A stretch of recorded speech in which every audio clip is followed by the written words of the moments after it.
தீபக் அவர்கள் அவரோட மனைவிக்கு பல வருடமா பண்ணணும் அப்படின்னு நினைச்சிருந்த ஒரு சில விஷயங்களை அவரோட பிக் பாஸ் சேலரியில பண்ணியிருக்காரு அப்படிங்கிற தகவல் தான் சமீபத்தில் கிடைச்சிருக்கு. என்ன நடந்திருக்கு அப்படிங்கிறதை தான் இந்த ஒரு வீடியோவில் நம்ம பார்க்க போகிறோம். பிக் பாஸ் சீசன் 8ல ஒன் ஆஃப் த டாப் 5 அப்படின்னு நம்ம எல்லாருமே நினச்சிக்கிட்டு இருந்த ஒரு பர்சன் தான் தீபக். யாருமே எதிர்பாராத விதத்தில் அவர் சமீப காலத்தில் வெளியேறியிருந்தாரு. இது எல்லா ரசிகர்களுக்குமே மிகப்பெரிய ஒரு சோகத்தை ஏற்படுத்தி இருந்துச்சு அப்படின்னு தான் சொல்லணும். வெளியே வந்திருக்கக்கூடிய தீபக் அவர்களுக்கு மிகப்பெரிய ஒரு வரவேற்பு கிடைச்சிருக்கு. தொடர்ந்து அவரோட லைஃப்ல அவர் என்ன பண்ணிட்டு இருக்காரு அப்படிங்கிறதும் சோசியல் மீடியாவில் வெளியே வந்துட்டு இருக்கு. அந்த வகையில் சமீபத்தில் தெரிய வந்திருக்கிறது என்ன அப்படின்னா, பிக் பாஸ்ல இவருக்கு சேலரி எவ்வளோ கொடுக்கப்பட்டிருக்கு அப்படின்னா கிட்டத்தட்ட 22 லட்சம் கொடுக்கப்பட்டிருக்கு. இவருக்கு ஒரு நாளைக்கு சேலரி மட்டுமே கிட்டத்தட்ட 25,000 ரூபாய். கிட்டத்தட்ட 90 நாட்கள் இவர் பிக் பாஸ் வீட்டில் இருந்திருக்காரு.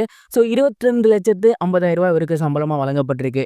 அதில் டேக்ஸ் எல்லாம் போக ஒரு 20 லட்சம் ரூபாய் வந்து இவர் கைக்கு கிடைச்சிருக்கு. இந்த ஒரு சேலரியில தான் அவங்களோட ஒய்ஃபுக்கும் பையனுக்கும் ரொம்பவே பிரம்மாண்டமான பொருட்கள்லாம் வாங்கி கொடுத்துருக்காரு. இது இவரோட பல வருட கனவு. என்னப்பா சொல்ற, அவர் தான் ஏற்கனவே பீக்கில் இருந்தாரு, அப்பெல்லாம் வாங்காததே இதில் வாங்கிட போறாரு அப்படின்னு கேட்டிங்கன்னா, பீக்கில் இருந்தாரு அப்பெல்லாம் 2 லட்சம் 3 லட்சம் அந்த மாதிரி தான் சம்பளம் கிடைச்சிருக்கும்.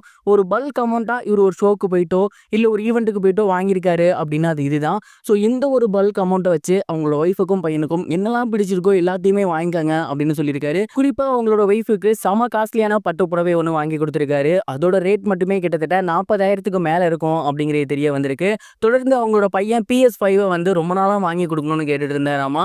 அண்ட் அவர் எக்ஸாமையுமே நல்லா பண்ணியிருக்காரு அப்படிங்கிறதுனால அவர் ஆசையாக கேட்டிருந்த PS5 வாங்கி கொடுத்துருக்காரு. அண்ட் அவங்க ஒட்டுமொத்த ஃபேமிலிக்குமே ட்ரெஸ் எல்லாம் வாங்கி கொடுத்துருக்காரு. இது போன்ற ரொம்பவே சூப்பரான விஷயங்களை தான் அவருக்கு பிக் பாஸ்ல கொடுக்கப்பட்டிருக்க சேலரியை வச்சு அவர் பண்ணியிருந்திருக்காரு. அண்ட் இது இப்போ சோசியல் மீடியாவில் வெளியாகி ரொம்பவே வைரலாக போகுது. எல்லாருமே வாழ்த்துக்கள் சொல்லி வந்துட்டு இருக்காங்க. தீபக் அவர்கள் வெளியேறினது அப்படிங்கிறது டோட்டலி அன்எக்ஸ்பெக்டட் அப்படிங்கிறத தாண்டி மாறலே இல்லாமல் இருக்கு, டோட்டலி அன்ஃபேர் அப்படிங்கிற மாதிரி எல்லாருமே சொல்லி வந்துட்டு இருக்காங்க. எனக்கும் அதே தான் தோணுது. தீபக்கு பதிலாக பவித்ரா போயிருக்கலாம் அப்படின்னு. நீங்கள் தீபக்கோட வெளியேற்றத்தை பற்றி என்ன நினைக்கிறீங்க அப்படிங்கிறத கமெண்ட் பாக்ஸில் மறக்காமல் ஷேர் பண்ணுங்க. இது ஒரு புறம் இருக்க, ரேபல் ஸ்டார் பிரபாஸ் அவர்களுக்கு இந்த வருஷம் கல்யாணம் நடக்க போகுது அப்படிங்கிற அனௌன்ஸ்மெண்ட் வெளியாகி அவரோட ரசிகர்களுக்கு மிகப்பெரிய ஒரு சோகத்தை ஏற்படுத்தியிருக்கு அப்படின்னு தான் சொல்லணும். என்னப்பா சொல்ற, கல்யாணம்னா ஹாப்பி தானே ஆகணும், ஏன் சோகமாகற அப்படின்னு கேட்டிங்கன்னா, அனுஷ்காவும் பிரபாஸும் லவ் பண்ணுறாங்க அப்படிங்கிற ஒரு டாக்ஸ் பயங்கர வைரலாக போய்கிட்டு இருந்துச்சு. அண்ட் அந்த ஒரு டைம் இவங்க தான் கல்யாணம் பண்ணிக்க போகிறதாகவும் இருந்துச்சு. இப்போ வரைக்குமே இவங்க 2 பேரும் மேரேஜ் பண்ணிக்கல. ஆனால் இப்போ வந்திருக்க தகவலின்படி பிரபாஸ் இந்த வருஷம் கல்யாணம் பண்ணிக்க போகிறது அப்படிங்கிறது உறுதி. ஆனால் அந்த பொண்ணு அனுஷ்கா கிடையாதாமா. அண்ட் ஆந்திராவை தாண்டி கோதாவரி அப்படிங்கிற இடத்துல தான் ஒரு பொண்ணு பார்த்துருக்காங்க அப்படின்னும் அவங்கள தான் கல்யாணம் பண்ணிக்க போறாரு அப்படிங்கிற மாதிரியான தகவல் வெளியாகி இருக்கு. அண்ட் இந்த ஒரு தகவலை ராம்சரண் அவர்களுமே சமீபத்தில் உறுதிப்படுத்தி இருந்தாரு. இந்த ஒரு நியூஸ் தான் இப்போ பிரபாஸோட ஃபேன்ஸுக்கு ஹாப்பினஸையும் ஏற்படுத்தியிருக்கு. அதே நேரம் என்னப்பா அனுஷ்காவை இவர் கல்யாணம் பண்ணிக்கிறேன் அப்படிங்கிற சோகத்தையும் ஏற்படுத்தியிருக்கு.